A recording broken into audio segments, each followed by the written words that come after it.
Assalamualaikum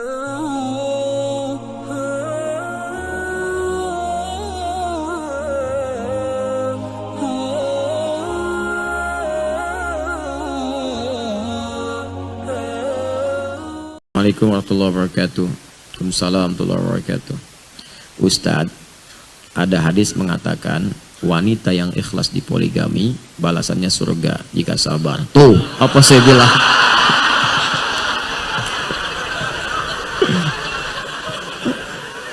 Antum ini saya kasih tahu nggak percaya.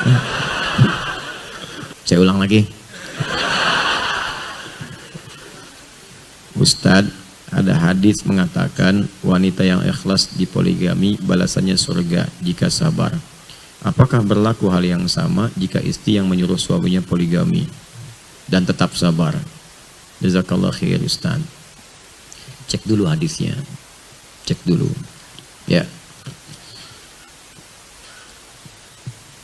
Sepengetahuan saya tidak ada hadis demikian. Ya, tidak ada hadis yang menyebutkan jika perempuan di poligami sabar, jaminannya surga. Tidak ada. Mungkin itu perkataan suami yang udah pengen poligami gitu.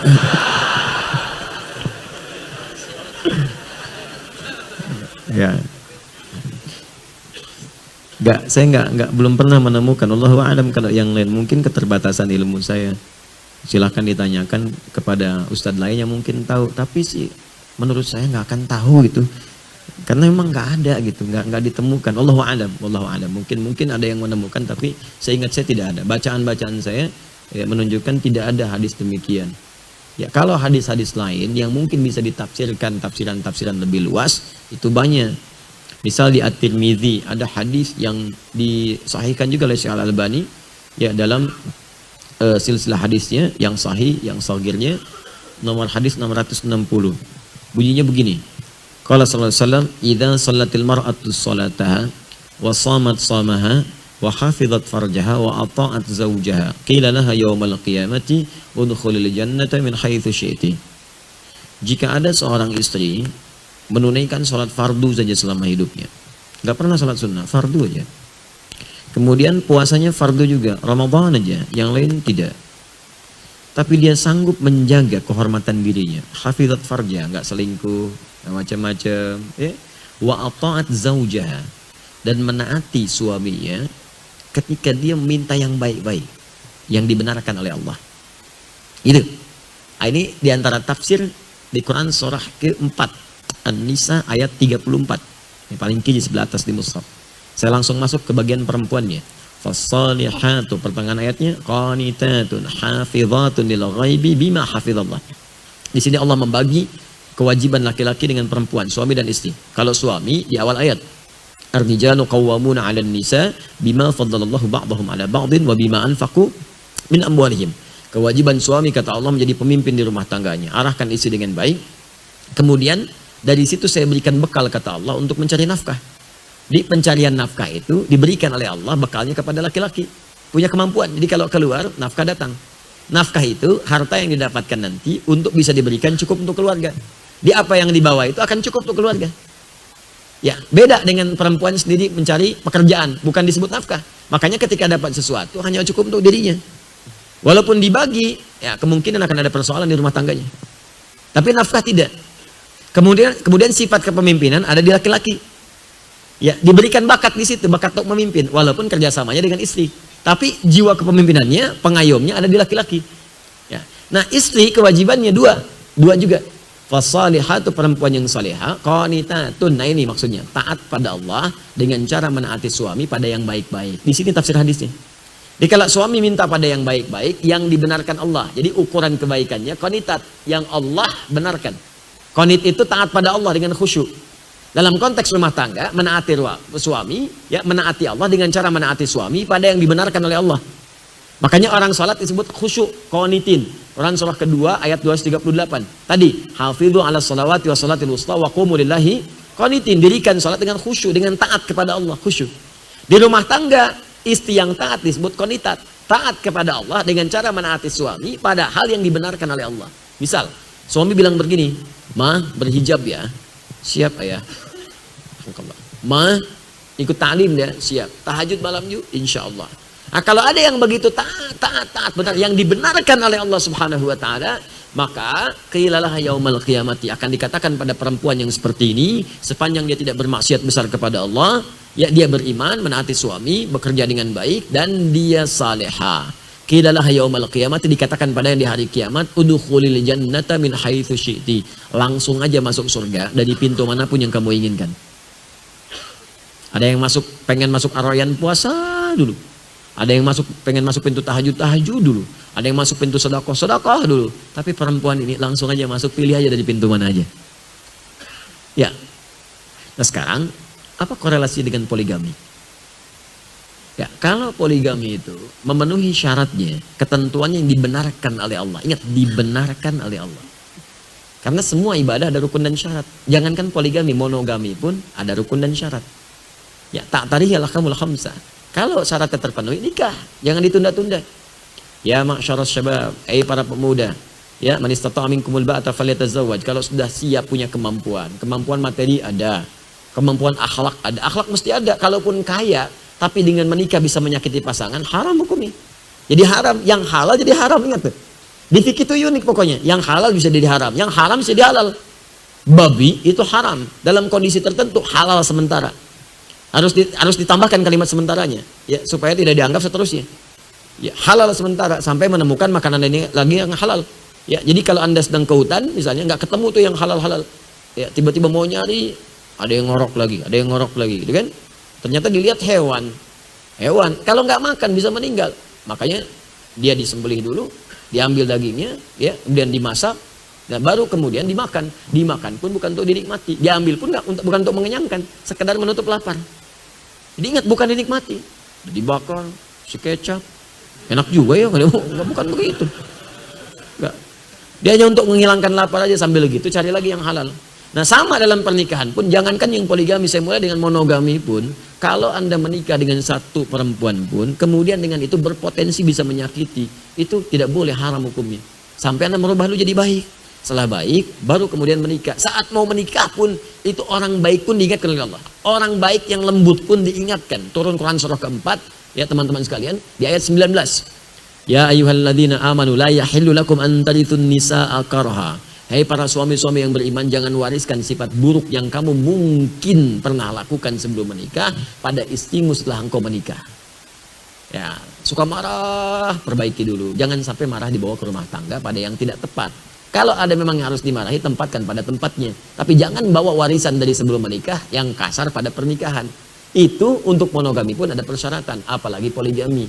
Jadi poligami pun nanti ada persyaratan-persyaratan lain lagi. Ketentuannya tidak sama dengan yang monogami. Ada keadilan bukan keadilan biasa. Adil dalam memberikan perhatian. Ada tuntutan untuk menjadikan Anda berpoligami.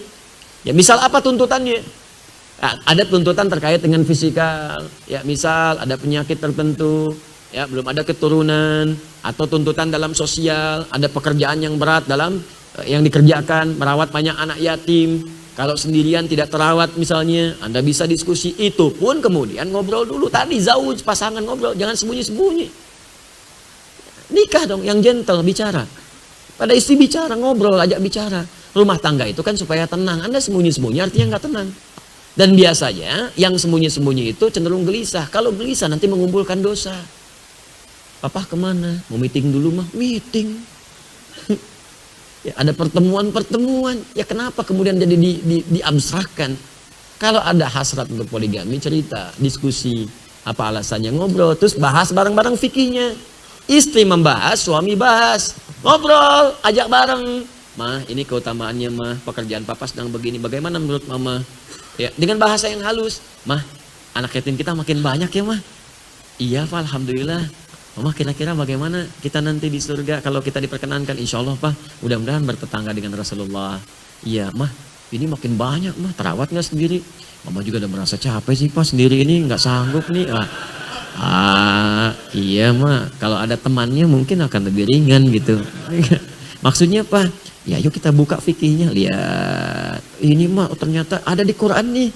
An-Nisa ayat 3.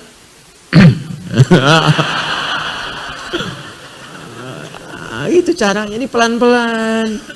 Diskusi. Tapi Pak, Mama belum sanggup. Ya sudah nggak apa-apa. Yuk kita belajar lagi. Besok kita ngaji lagi. Besok ngaji fikih sholat, kan? Mama, yang imam laki-laki perempuan. Laki-laki Pak, boleh nggak imam perempuan? Nggak bisa, nggak boleh dalam fikih. Mana ngajinya? Oh iya ini ya. Mah kalau imam 1 atau 2? 1 Pak, nggak boleh 2, nggak boleh. Nah, kalau makmum 1 sah. Bagus mana kalau 1 dengan 2? Ya 2 Pak. Ya. Ada 3, ya 3. Kalau ada 4 ya lebih bagus 4. Ya, Mama udah paham rupanya fikih sholat. Udah pelan-pelan. Ya gitulah mah, laki-laki dijadikan imam ya di An-Nisa itu. Ya memang imam harus 1, walaupun makmum bisa 4. Apa bisa aja. Senyum, udah senyum tuh. Kalau tadi kan nggak siap, kedua ada senyum. Nah, ketiganya ngobrol lagi, ya kan? Nah, kadang-kadang lewat anak belajar hadis kan, berbuat baik pada siapa? Ibumu. Siapa lagi? Ibumu. Siapa lagi? Ibumu. Siapa lagi? Bapakmu, kan? Tanya anak, nah hadisnya sahih enggak? Sahih Pak. Ibu disebutkan berapa kali situ? 3 Pak. Bapak berapa? Sekali. Di bapak ada berapa? 1. Ibu berapa? 3. Kasih tahu Amma sana. Ini ngobrol. Kalau nggak cerita, ribut nanti malah. Jadi malah nggak dapat kedua-duanya. Akhirnya ribut. Yang pertama minta pisah. Yang kedua kecewa. Akhirnya nggak dapat siapapun. Capek rumah tangga itu. Ya, akhirnya nggak ada solusi. Dan yang paling parah akhirnya kemudian tersebar kemana-mana. Bikin tulisan, bikin ini, bikin itu. Ada layangan putus, ada ini, ada itu. Untuk apa gitu. Ya, dan kita doakan. Jangan menikmatilah persoalan rumah tangga orang. Nggak boleh. Kita doakan. Yang ada doakan supaya baik. Doakan. Ya, jadi jangan. Itu kan rumah tangga orang. Kalau menimpa kepada kita pun kan nggak mau seperti itu. Makanya saya berikan nasihat. Jangan sembunyi-sembunyi. Perbedaan nikah dengan zina itu antara diumumkan dengan sembunyi-sembunyi kata Nabi. Itu peringatan keras. Peringatan keras. Ya, Anda bagaimana rumah tangga tujuannya sakinah, tenang. Sebelum mawaddah dan rahmah. Jadi sakinah itu duluan. Quran surah 30 ayat 21. Wa min ayatihi an khalaqalakum min anfusikum azwaja litaskunu ilaiha wa ja'ala bainakum mawaddah wa mawaddah dan rahmah letaknya setelah sakinah. Sakinah duluan. Sebab mustahil ada mawaddah kalau nggak ada sakinah. Mawaddah itu diantara maknanya dari kata akar maddah, diantara maknanya. Maddah itu dari materi. Di cinta itu bisa bersemi salah satunya dengan dorongan materi. Mahar ada materi, semakin banyak, semakin indah, semakin tenang. Hadiah pernikahan ada hadiah, ada macam-macam diberikan, ada cincin, ada gelang, ada Anda senang dengan materi. Makanya cinta itu kadang-kadang diantara faktor nampaknya materi. Ya gantengnya, kumisnya, tegaknya, dompetnya, kan? Ya, itu begitu. Tampilan materi. Tapi kalaupun kaya tapi nggak ada ketenangan, gelisah, nggak enak. Sakinah itu tenang. Coba deh ibu pilih di belakang. Ibu kaya tapi gelisah atau miskin tapi tenang? Pilih mana? Ulah milih nukatilu tuh ayah. Kaya tapi gelisah atau miskin tapi tenang? Pasti cari yang tenang. Makanya sakinah duluan. Nah ini bagaimana Anda bisa berpoligami dengan tenang kalau nggak cerita? Sembunyi-sembunyi kan nggak tenang. Nggak enak gitu. Bicara aja, ngobrol apa adanya. Diskusi sampaikan. Dari situ akan cari kemudian jalan solusi yang terbaik. Dan insya Allah kalau begitu Allah akan berikan taufik.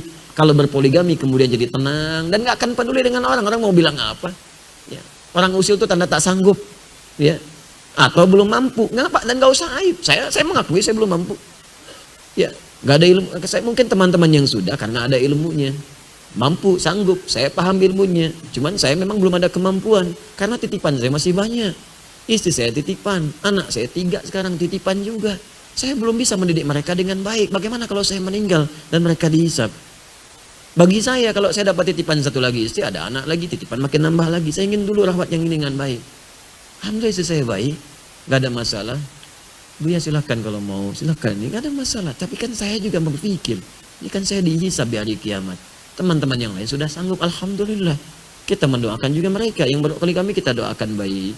Yang bermonogami kita doakan baik. Yang mau poligami kita doakan. Tapi jangan menempuh itu dengan cara yang tidak tepat. Sehingga melahirkan retak nanti dalam rumah tangganya. Jelas sampai sini? Baik, alhamdulillah. Nah, mohon maaf bukan memutus harapan bagi yang ingin mengajukan permohonan, tidak.